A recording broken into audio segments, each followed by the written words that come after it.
다니엘서는 총 12장으로 구성되어 있는데 이제 각 장마다 그 사건이 일어난 시기를 분명하게 기록하고 있거든요. 그래서 오늘 본문인 다니엘서 9장도 보시면 메대 족속 아수에로의 아들 다리오가 갈대아 나라 왕으로 세움받던 첫 해 이렇게 기록하고 있습니다.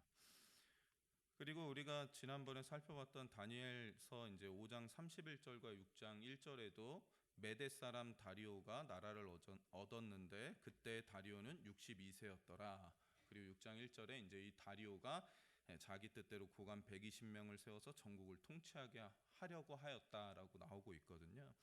그래서 이 다니엘서 9장과 6장을 함께 이제 묶어서 좀 생각해 보면 좋겠는데요. 재미있게도 이제 둘 다 이 사건이 일어난 때가 다리오 왕 때 그 초기 때 일어났던 일이고 또 기도라는 소재가 사용되고 있습니다. 근데 오늘 본문에서 다니엘은 다리오라는 사람이 이제 갈대아 나라는 이제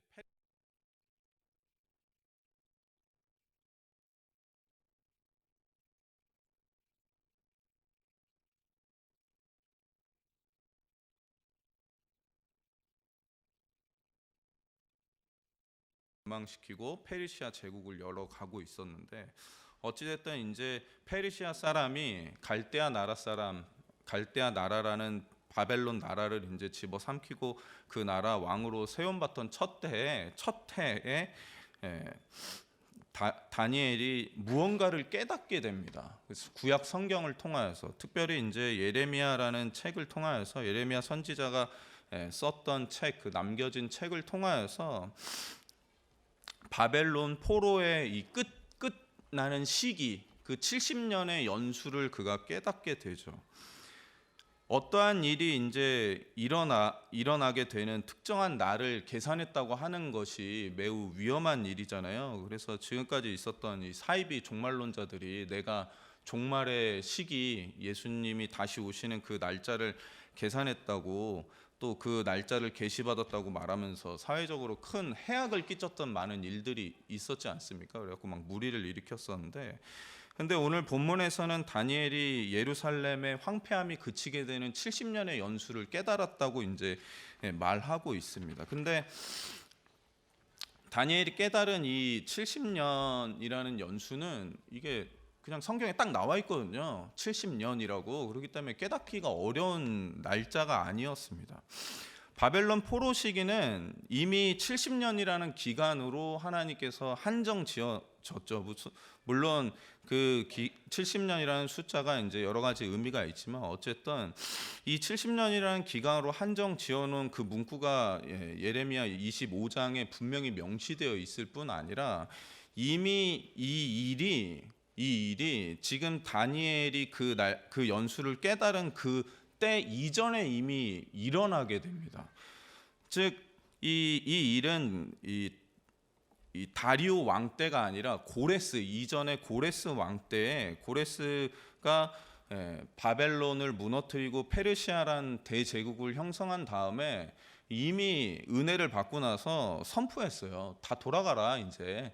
그래서 이스라엘 사람들도 내가 하나님으로부터 명령을 받았으니까 고국으로 돌아가서 성전도 다시 짓고 너희들이 드리던 그 제사도 하나님 앞에 다시 드리세요라고 해서 그들을 풀어줬습니다. 그래서 그때 벌써 1차로 바벨론이라는 나라에서 페르시아라는 나라에서 바벨론의 포로로 잡혀왔던 이스라엘 사람들이 1차로 예루살렘으로 귀환하게 되거든요.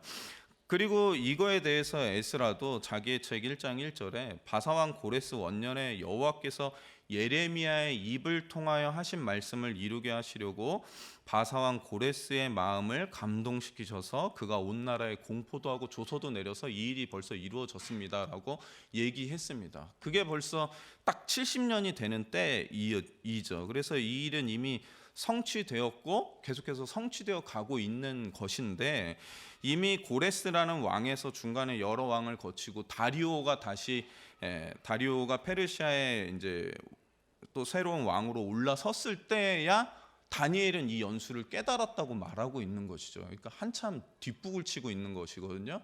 근데 지금 이때 시대의 역사를 쭉 살펴보면 1차 귀환이 고레스 왕으로 인하여서 일어나게 되어서 스룹바벨로 인하여서 많은 사람들이 이제 유대로 복귀하게 됐지만, 그들이 와서 해야 될 일, 즉 성전을 재건하여서 거기서 하나님께 합당한 제사를 드려야 되는 일을 해야 되는데, 그들의 대적 사마리아인들로 인하여서 심하게 방해를 받게 되어서 성전 공사가 중간에 중단되거든요. 그래서 그게 한 14년, 15년 정도 중단되게 되는데, 그 중단된 이후로 다리오 때에 이르러서까지도 계속해서 성전이 지어지지 않고 있었습니다. 그러니까 당연히 거기에 제사도 없고 예배도 없었겠죠.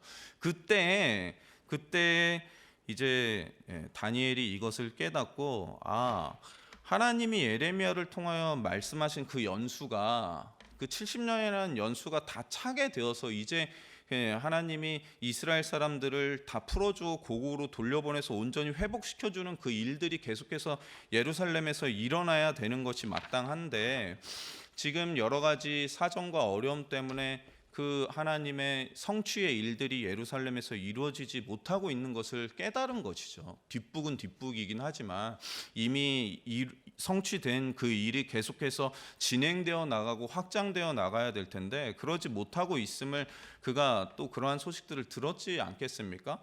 그러니까 다니엘이 그것을, 그러한 이 현상들, 역사가 이루어지는, 그리고 예루살렘에서 일어나는 일들을 보고서, 그리고 하나님의 말씀을 통하여서 그것을 깨닫게 되자 기도하기로 결정을 합니다. 내가 할 수 있는 게 무엇이 있을까? 기도를 하자. 그리고서 그는 기도하기로 굳게 결심하고서 금식하기로 합니다. 그게 이제 오늘 읽었던 다니엘 9장 3절인데, 그가 이제 금식하죠. 근데 이때 다니엘의 나이가 대략 90세 정도, 아니면 90세 이상 됐을 때거든요.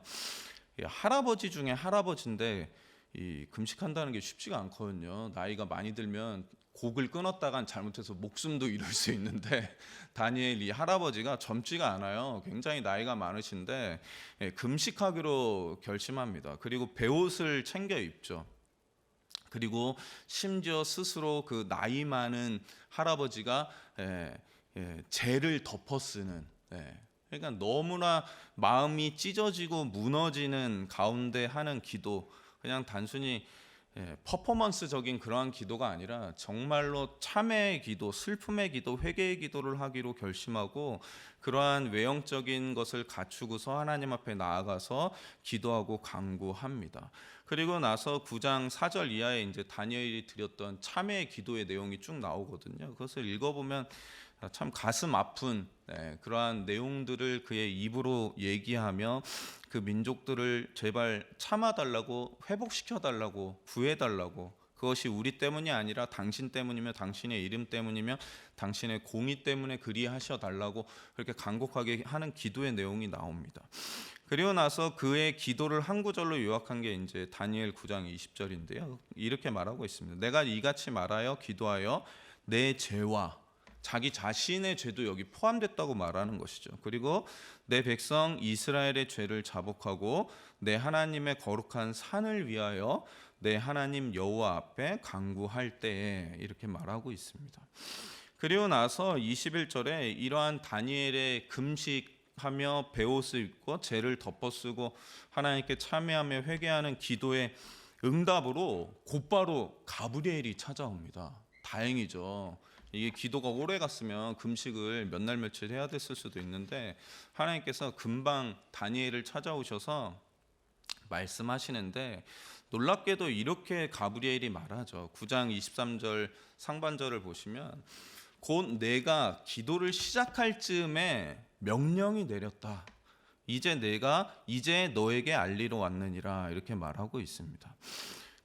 굉장히 놀랍게도 이 여호와 하나님께서는 다니엘이 기도하기로 결심하고, 그 연수를 깨달아서 기도하기로 결심하고 일을 준비하고 있을 때, 이미 다니엘의 기도가 시작되기도 전에 다니엘에게 그 기도에 대한 응답을 주셨습니다.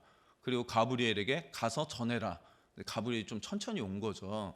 그래서 금식을 시작하기도 전에, 베옷으로 자신의 의복을 갈아입기도 전에, 죄를 뒤집어 쓰려고 죄를 한 움큼 손에 쥐었을 때에 이미 하나님께서는 다니엘의 기도를 응답하기로 하시고 그 응답의 내용까지도 준비하셔서 가브리엘에게 주셨다는 것입니다. 이것이 또한 우리에게 주는 귀한 메시지가 있죠. 우리는 때때로 우리의 기도가, 나의 이 기도의 내용이 절실해야 되고 또 내가 그 기도에 얼마나 성실히 임해야 하는가에 따라서 하나님의 응답이 달려있다고 그렇게 종종 생각합니다. 그러나 우리 하나님은 그것보다 크신 분이라는 사실을 알려주시는 거죠. 우리가 얼마나 열심히 기도했냐, 너의 기도가 얼마나 간절한 것이냐를 다 따져보고 응답하는 게 아니라 이미 기도하기로 결정했을 때, 나에게 이런 기도가 필요하구나라고 내가 생각했을 때 이미 하나님은 그 기도에 대해서 응답하시고 이루어 주시기로 마음 먹는, 한이 없는 아버지의 사랑을 보여주는 그러한 하나님이시라는 사실을 또한 우리에게 알려줍니다.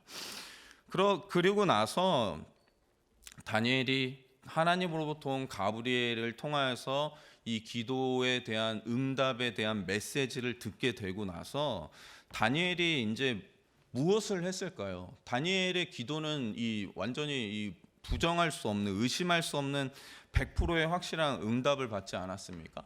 그러니까 이 다니엘이 이 자기 민족을 위하여서 회개하고 또 요청하고 기도드린 이 기도의 내용이 이게 확실히 응답받은 거구나를 그가 깨닫고 나서 다니엘은 무엇을 했을 것 같습니까?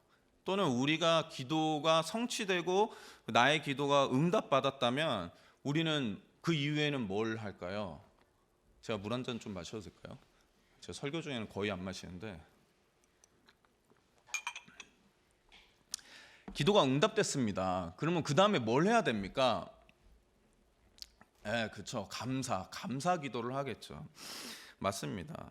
다니엘은 이 기도가 응답된 이후에 하나님께 감사 기도를 하게 됩니다. 이게 기도 응답에 대한 상식적이고 일반적인 반응이죠. 누구라도 다 그렇게 했을 것이며 우리 또한 그렇게 하고 있습니다. 그래서 이제 다니엘이 감사 기도를 드리는데 그게 바로 이제 다니엘 6장과 같이 6장과 이어지는 것입니다. 다니엘이 매일 아침, 점심, 저녁으로 서쪽, 그러니까 예루살렘 성을 향하여서, 성전을 향하여서 창문을 다 열고 하나님께 감사기도 했던 그 출발점이 아마 여기에 있었을 것입니다. 하나님이 이제 저기에 있는 저 무너진 예루살렘 성전도 회복시키고 그곳에 지금 귀양가 있는, 불쌍하게 살고 있는 남아있던 유대인뿐만 아니라 지금 귀양 가서 귀환돼서 어려운 삶을 살고 있는 우리의 민족들도 다 회복시키시고 도와주실 것을 내가 확실히 믿습니다 하는 감사 기도를 그가 드렸던 것이죠. 그런데 그가 이 기도를 드리기 시작한 지 얼마 안 돼서 그에게 위협이 다가왔잖아요. 6장에서 보면. 그래서 이제 30일 동안 기도하지 말라, 무언가를 구하지 말라 하는 이 다리오의 도장이 찍힌 조서가 내려지게 되는데 그가 목숨까지 걸면서 자기의 목숨과 자기의 지위와 남은 인생을 다 걸면서 했던 기도가 굉장히 우리는 그 기도의 내용이 뭔가 신비롭고 특별하고 굉장히 묵시적이고 계시적인 어떠한 내용을 담고 있는 굉장히 원대한 어떠한 이 소원과 응답을 바라는 그러한 기도의 내용이었을 거라고 우리는 상상하고 생각하지만 실상은 그저 감사 기도였던 것입니다. 감사 기도. 근데 그는 그 감사 기도를 드리는 것을 자기의 목숨과 맞바꿀 정도로 양보할 수 없다고 스스로가 여긴 것이죠. 그러니까 이것이 더 이해가 안 되는 것이죠. 감사 기도라는 것이 우리의 인생의 전부를 걸 만큼 그렇게 큰 것인가? 감사 기도라는 것이 다니엘 시대에 그 당시에 가장 큰 나라였던 초강대국인 페르시아에서 총리의 자리에 자기 자신을 앉혀줄 그러한 결정이 얼마 남지 않은 그 상황에서 감사기도 따위라고 해서 죄송합니다. 감사기도가 그것보다도 그렇게 크고 가치 있는 일이겠습니까? 우리 모두가 다 그렇게 생각하지 않을 것입니다. 제가 공무원을 준비해 본 일도 없고 뭐 인류 회사나 대기업에 들어가서 뭐 진급을 해본 적도 없지만 그 공무원을 준비하는 것, 또 사시와 고시를 패스하는 것, 또 9급에서 뭐 8급, 뭐 7급 해서 5급, 상급 이렇게 고위 공무원 된다는 거, 그리고 회사 내에서 진급하는 일이 얼마나 어려운 것인지는 간접적으로 많이 들어서 알고 있거든요. 제가 전에 사역했던 교회에서는 이제 은행의 한 지점을 맡게 되는 지점장의 자리에 올라야 되는 일 때문에 1년을 투자했는데 안 된 거예요. 그 진급 시험을. 그리고 그 성과를 내기 위해서 주일도 거의 예배 드리자마자 은행에 가서 일하는데 은행에 일이 그렇게 많은지 몰랐습니다. 또 1년을 준비하고 또 1년을 준비해서 지금은 어떻게 되는지 모르겠습니다. 제가 그 교회를 나왔기 때문에 그렇게 힘들다는 걸 알고 있거든요. 이 높은 직책으로 계속 올라간다는 거, 아무런 끈 없이, 연줄 없이, 뒷배경 없이 높은 지위에 오른다는 것은 이 세상에서 굉장히 힘든 일이고 어려운 일인 거죠. 무엇보다도 중요한 일이죠. 그것이 얼만큼 그 진급자들에게, 그 시험을 준비하는 자들에게 얼마나 큰 스트레스를 주는 일인 것인지 누구나 다 잘 알고 있습니다. 집안에 공무원 하나 준비하는 아이만 있어도, 또는 수능 준비하는 아이 하나만 있어도 온 가족이 다 그냥 벌벌 떨 수밖에 없잖아요. 그런데 이러한 일과 감사기도 둘을 비교한다는 것 자체가 무리 아니겠습니까? 예? 근데 이 일은 그냥 단순히 진급 정도가 아니에요. 고시 사시 패스한 정도가 아니라 왕 다음 자리에 앉는, 총리의 자리에 앉는 것인데, 그것과 오늘 저녁에도 우리가 알죠. 다니엘 할아버지는 감사기도 해야지를 어떻게 같은 저울에 올려놓을 수 있겠어요? 말이 안 되죠. 근데 다니엘은 같은 저울에 안 올리죠. 뭘요? 총리직을 안 올립니다. 야, 이 총리직을 어떻게 감사기도하는 거랑 내가 비교할 수 있냐? 말이 안 되지. 내가 둘 중에 하나를 선택한다면 나는 당연히 오늘도 윗방에 올라가서 다락문을 활짝 다 열어놓고 하나님께 기도하는 걸 선택하겠다. 둘 중에 하나를 선택하는 건 나에게 어려운 일이 아니다라고 합니다. 그가 왜 그랬느냐? 그것은 바로 다니엘서 9장 22절 이하에 다니엘에게 주었던 기도의 응답의 그 핵심이 들어 있습니다. 다니엘에게 주었던 기도의 응답은 가브리엘이 이제 환상을 주거든요. 이걸 다 풀 수가 없어요. 이게 너무 어려웠고. 근데 그 환상의 주된 내용은 뭐냐면, 지금 70년이라는 연수를 네가 깨달았냐? 그래서 그 70년이라는 연수가 차게 되어서 이 일이 이루어지고 성취되어서 하나님의 은혜로 이스라엘 사람들이 고국으로 돌아가게 되는 일이 있었다. 그러나 그것이 끝이 아니다. 이제 일은 일해가 더 남았는데, 그 남은 정한 기한이 계속해서 이루어지다가 마침내 69일회가 지나고 1회의 절반이 지나고 그 나머지가 지나야지만 마침내 모든 것이 회복할 때가 온다라고 설명하고 있는 내용입니다. 그래갖고 결국에는 아직 하나님의 더 큰 원대한 구원의 계획, 그러니까 참 메시아가 오는 그 시대는 아직 남아 있다는 것을 다니엘에게 알려주는 것이죠. 그러니까 너는 이것을 듣고 잘 깨달아라.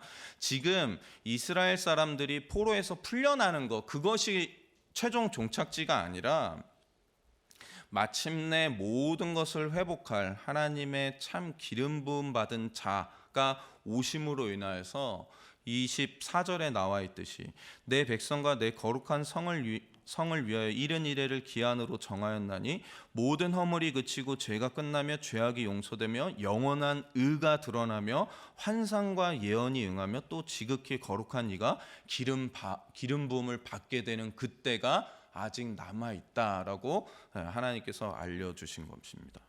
그리하여서 다니엘은 이것을 깨닫고 그냥 다만 우리가 페르시아에서 바벨론에서 포로로 풀려나게 돼서 자유 시민이 되는 것이 끝이 아니라 모든 문제들이 다 해결되고 지금까지 우리가 이렇게 멸망하고 이렇게 진노를 당하고 저주를 당하였던 이 모든 것의 근원이 우리의 죄악 때문인데 이 죄악과 허물조차도 다 해결할 그 지극히 거룩하신 이가 이 땅에 오시는 그 때가 우리에게 아직 남아 있구나를 그가 깨닫고서 그것을 감사 기도의 제목으로 삼았던 것이죠. 그냥 다만 지금의 현실의 조금의 회복만이 아니라 미래에 있을 궁극적인 하나님의 이 구원의 가장 큰 그림의 회복, 그것이 응답받았음을 그는 기뻐하고 즐거워하였던 것입니다.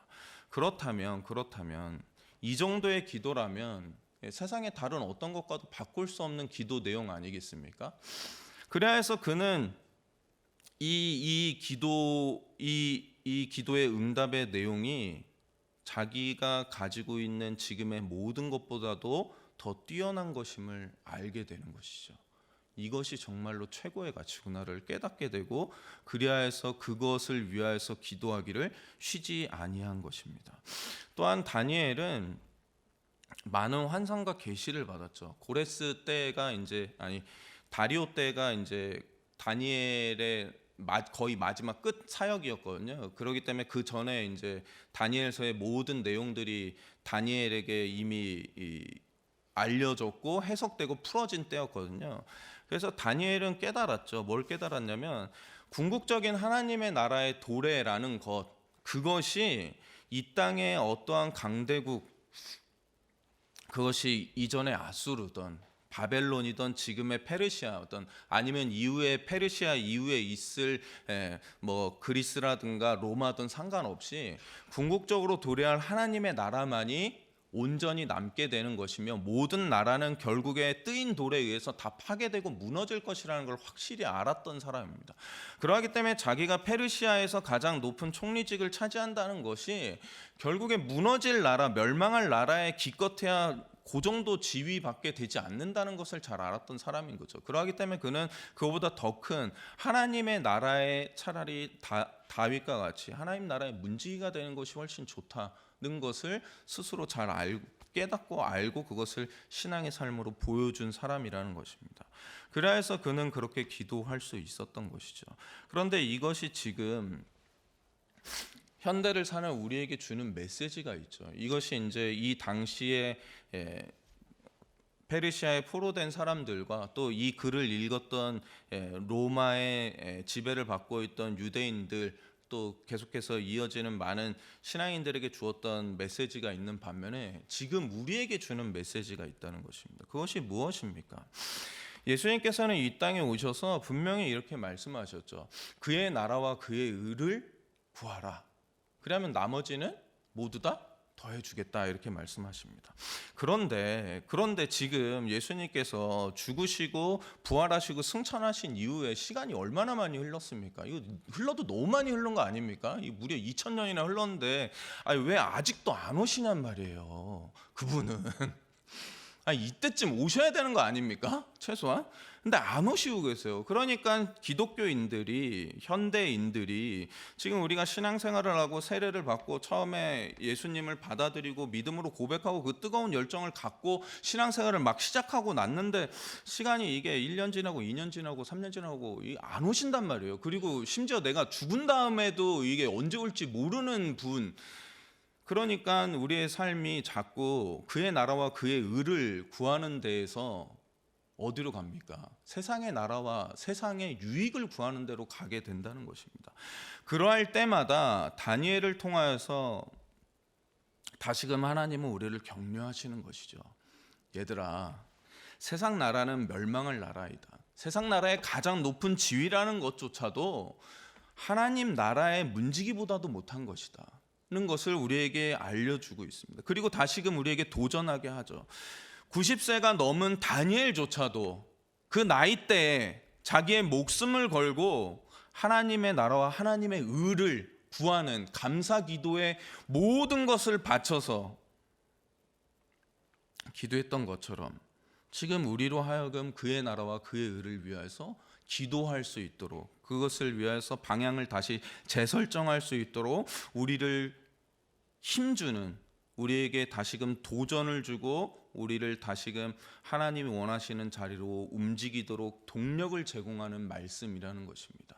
지금 우리의 이 목표, 우리가 추구해야 될 바, 우리가 이루고자 하는 바, 제가 또 새해 초년에 이런 말씀을 드리는데, 우리의 버킷리스트가 어디로 향해 있습니까? 당연히 세상으로 향해 있죠. 왜냐하면 우리는 앞으로 세상을 살아가야 되니까. 예수님이 내일 당장 온다 그러면, 제가 이번에 몸살 감기를 심하게 앓으니까 주님 만날 것 같더라고요. 그러니까 뭐 아무것도 하기 싫은 거예요. 그냥 오직 누워서 잠만 자면서, 아 주님 나의 모든 죄를 용서하시고 날 받아주시옵소서. 아무것도 필요가 없어요. 이게 몸이 아프니까 아무것도 할 수가 없어. 밥 먹는 것도 싫고. 근데 우리가 내일 당장 오신다 그러면 다 버리죠. 누가 못 버리겠습니까? 근데 예수님이 내일 당장 오실지 모레 오실지 언제 오실지를 알 수가 없습니다. 그래서 우리의 시선은 자꾸 세상을 향해 갈 수밖에 없는 것입니다. 세상의 목표를 설정할 수밖에 없는 것이죠. 세상은 또 그것을 우리에게 요구합니다. 목표가 없으면 실패한 자다. 현대 사회에서 아무런 가치를 지니지 않고 살아가는 것은 가장 가치 없고 게으른 자고 실패한 자라고 세상은 우리에게 자꾸 얘기하죠. 총리직을 집어 던지고 신앙생활이라 하는 것은 어리석은 자들이 하는 것이지, 세상 것을 더 많이 취해야지 그것이 하나님이 주시는 응답이고 축복인 것이지라고 세상은 자꾸 우리에게 그렇게 많은 것을 요구하죠. 그러나 다니엘을 통하여서 하나님은 우리에게 다시 알려주신다는 것입니다. 분명한 때가 일은 이래로 정해져 있다. 그 기간은 길 것 같으나 길지 않다. 반드시 끝이 온다. 그리고 그 끝에는 세상의 모든 나라들은 다 멸망할 것이다. 아무리 큰 나라라 하더라도, 아무리 큰 페르시아라 하더라도, 지금 아무리 큰 중국이나 미국이라 하더라도 결국에 하나님 나라의 뜨인 돌에 의해서 형체도 남지 않고 산산이 부서지고 조각날 것이다. 그렇다면 그때 우리에게 무엇이 남아있겠습니까? 세상에서 이룬 업적이라는 것, 이전 나라에서 내가 세웠던 많은 업적이라는 것, 그것이 그 나라가 다 무너진 다음에도 우리의 것으로 인정받을 수 있겠습니까? 전혀 그렇지 않죠. 그러하니까 지금 다시 하나님의 나라와 하나님의 의를 위하여서 다시금 힘써라라고 말하고 있는 것입니다. 그리하면 하나님께서 이 모든 것을 너희에게 더하시리라. 그리고 나서 그냥 끝났으면 우리에게 믿음이 안 생기죠. 근데 다니엘 6장이 어떻게 됩니까? 다니엘이 그렇게 목숨을 걸고 주의 나라와 주의 의를 위하여 감사 기도를 포기하지 않았더니 어떻게 됩니까? 사자굴에 들어갔다 나와서 결국에는 고레스와 다리오 시대까지 그가 평안하였더라, 형통하였더라라고 나오고 있는 것입니다. 우리가 그의 나라와 그의 의를 구하는 것이 이 땅 가운데서 가장 평안하게 살 수 있는 유일한 길임을 성경은 제시하고 있는 것입니다.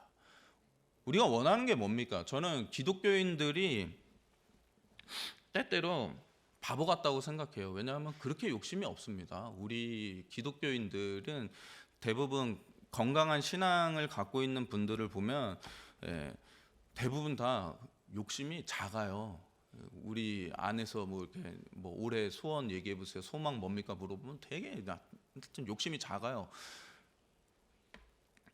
그런데 그 모든 우리의 소원과 욕심과 열망을 다 합치면 뭡니까? 이 땅 가운데서 아무런 근심과 걱정 없이 평안하게 샬롬을 누리며 사는 것 아니겠습니까? 막 빌 게이츠처럼 어마어마하게 부자 되고 싶은 사람 없잖아요. 우리 가운데 그렇게 할 능력도 없고. 근데 하나님의 나라와 하나님의 의를 구하는 것이 그 소원을 이루는 가장 안전한 길이라는 것입니다. 우리 다 그것을 믿고 있죠. 말씀을 맺으려고 하는데요. 하나님은 우리의 생각보다도 더 크신 분이죠. 하나님은 우리가 알고 있는 것보다도 더 지혜로우신 분입니다. 하나님은 우리가 하나님을 신뢰하는 것보다도 우리를 더 사랑하시는 분이시죠. 그러하기 때문에 하나님은 우리에게 늘 좋은 것을 주시려고 합니다. 그러나 그 좋은 것을 주시려 할 때는 바른 길을 사용하여서 주려고 하죠. 왜냐하면 그렇게 해야지만 우리가 그 길로 잘 나아갈 수 있기 때문입니다. 우리가 어떠한 선택을 하던 무엇을 추구하던 그냥 하나님이 위에서 다 때려 붙듯이 그렇게 주시는 것이 아니라 우리가 더 좋은 것을 선택할 능력이 우리에게 있다는 것을 우리 스스로에게도 알게 하시며 그것을 통하여서 우리도 스스로 만족을 누리고 그것을 기뻐할 수 있게 하고 그것을 또 후대에게 계속 전할 수 있도록 우리를 사용하시기를 원하신다는 것입니다. 그러하기 때문에 오늘 우리가 더 좋은 것을 선택할 수 있었으면 좋겠습니다. 우리의 올해 버킷리스트에 있는 세상적인 목표들 그런 것들을 그냥 지워도 됩니다. 안 세워도 돼요. 그런 것들은 하나님이 이미 다 이루어 주시려고 이미 다 예비해 두셨습니다. 하나님이 얼마나 좋으신 분이신지, 악한 자들의 것을 빼앗아서라도 의인을 채우시는 분이라고 얘기하세요. 얼마나 좋으신 분입니까? 우리가 일하지 않아도 나쁜 놈들이 열심히 일하면 그거 너 갖다 쓰게 해주겠다고 하시는 분이 하나님이시거든요. 그러한 하나님을 만나는 오늘 됐으면 좋겠습니다. 우리의 목표, 우리의 간절한 바람이 다시금 하나님의 나라와 하나님의 의를 이루는 것. 지금도 여전히 하나님의 이름이 드높아지지 않고 있는 데가 얼마나 많습니까? 그리스도의 사랑이 전파되지 않은 곳이 얼마나 많습니까? 어그러지고 깨어진 곳이 얼마나 많습니까? 망가지고 무너져버린 하나님이 세우신 결혼 관계가 어그러지고 자녀를 보살피고 안전하게 지켜야 될 가정이 허물어지는 그러한 곳이 얼마나 많습니까? 그곳이 바로 허물어진 예루살렘 성이며 성전 같은 곳이죠. 그러한 곳을 우리가 바라보면서 우리가 해야 될 일들이 더 많다는 것을 같이 깨닫고 이를 위해서 기도하고 실제로 그 일에 동참할 수 있었으면 좋겠습니다. 세상을 위해서 열심히 사는 것, 그것은 세상이 주는 가치밖에 없는 것이죠. 그러나 그것을 위해 목숨을 걸기보다는 그 모든 것을 저울에서 내려버리고 하나님의 의를 위하여서 하나님의 나라를 위하여서 사는 것을 가장 첫 번째로 삼는 우리 모두 될 수 있었으면 좋겠습니다.